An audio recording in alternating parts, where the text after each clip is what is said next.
World Cup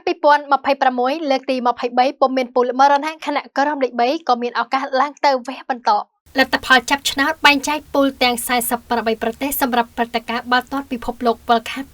2026 ចំនួនទី23ត្រូវបានរកឃើញនៅក្នុងកម្មវិធីដែលត្រូវបានធ្វើឡើងនៅសហរដ្ឋអាមេរិកដៃគូម្ចាស់ផ្ទះជាមួយមិចស៊ិកនិងកាណាដាលទ្ធផលនៃពិធីចាប់ឆ្នោតដែលមាន4ក្រុមក្នុងមួយពូលក្រាមវត្តតែមាន42ក្រុមមានកៅអីស្វ័យប្រវត្តិបិទ6ក្រុមផ្សេងទៀតត្រូវបានចាប់បញ្ចូលទៅក្នុងពូលនីមួយៗដែរបើទោះបីជាពុំទាន់មានការឆ្លងកាត់វគ្គជម្រុះអន្តរទ្វីបនិងជម្រុះជុំទី2ប្រចាំតំបន់ដែលនឹងធ្វើឡើងនាខែមីនាឆ្នាំ2026ក៏ដោយជាការកត់សម្គាល់ផងដែរក្នុងចំណោម12ពូលសរុបនោះមិនមានពូលណាមួយដែលអាចចាត់ទុកថាជាពូលមរណៈឡើយស្របពេលរូបមន្តប្រកួតក្រុមលេខ1និងលេខ2ឡើងវគ្គបន្តគ្រាដែលក្រុមលេខ3ល្អចំនួន8គ្រាប់និងត្រូវជ្រើសរើសដើម្បីបង្កើនកៅអីវគ្គ32ក្រុមផងដែរនេះមានន័យថាបណ្ដាក្រុមនីមួយៗត្រូវលេខ3ប្រកួតដូចគ្នាប្រចាំពូលរបស់ពួកគេវិលជុំសន្សំពិន្ទុចាប់ពីថ្ងៃទី11ខែមិថុនានិងផ្ដាច់ប្រត់នៅថ្ងៃទី19ខែកក្កដាឆ្នាំ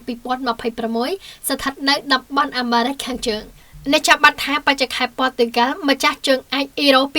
2016គឺជាក្រុមលេខ3ល្អចេញពីពូលនៅប្រទេសបារាំងលេខមិនឈ្នះនិងមិនចាញ់ពលគឺស្មើគ្នា3ប្រកួតតែម្ដងមុនឡើងមកផ្ដួលម្ចាស់ផ្ទះមន់កុកបារាំងដើម្បីក្រុងជើងឯកអឺរ៉ុបជាលើកដំបូងរបស់ពួកគេខាងក្រោមនេះគឺជាពូលទាំង12តែក្រុមអាយដលរបស់បងប្អូនស្ថិតនៅពូលមួយណាពូល A មិចស៊ិកអាហ្វ្រិកខាងត្បូងកូរ៉េខាងត្បូងនិងជម្រើសអឺរ៉ុបពូល D ពូល B កាណាដាកាតាស្វីសនិងជម្រើសអឺរ៉ុបពូល A ពូល C ប្រេស៊ីលម៉ារ៉ុកហៃទីនិងស្កុតឡែនពូល D អាមេរិកប៉ារ៉ាហ្គាយអូស្ត្រាលីនិងជម្រើសអឺរ៉ុបពូល C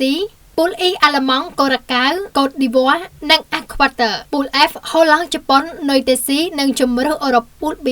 ពូល G បេស៊ីកអេស៊ីបអ៊ីរ៉ង់និងណូវេសេឡង់ពូល H អេស្ប៉ាញកាប់វេអារ៉ាប៊ីសាអូឌីតនិងអ៊ុយរ៉ូហ្គាយពូល I បារាំងសេនេហ្គាល់ណូវេសនិងជម្រើសអន្តរទ្វីប2ពូល J អាសង់ទីនអាល់ហ្សេរីអូទ្រីសនិងហ្សដានីពូល K ព័រទុយហ្គាល់អូស្បេគីស្ថានកូឡុំបៀនិងជម្រើសអន្តរទ្វីប1ពូល L អង់គ្លេសក្រូអាតហ្គាណានិងប៉ាណាម៉ា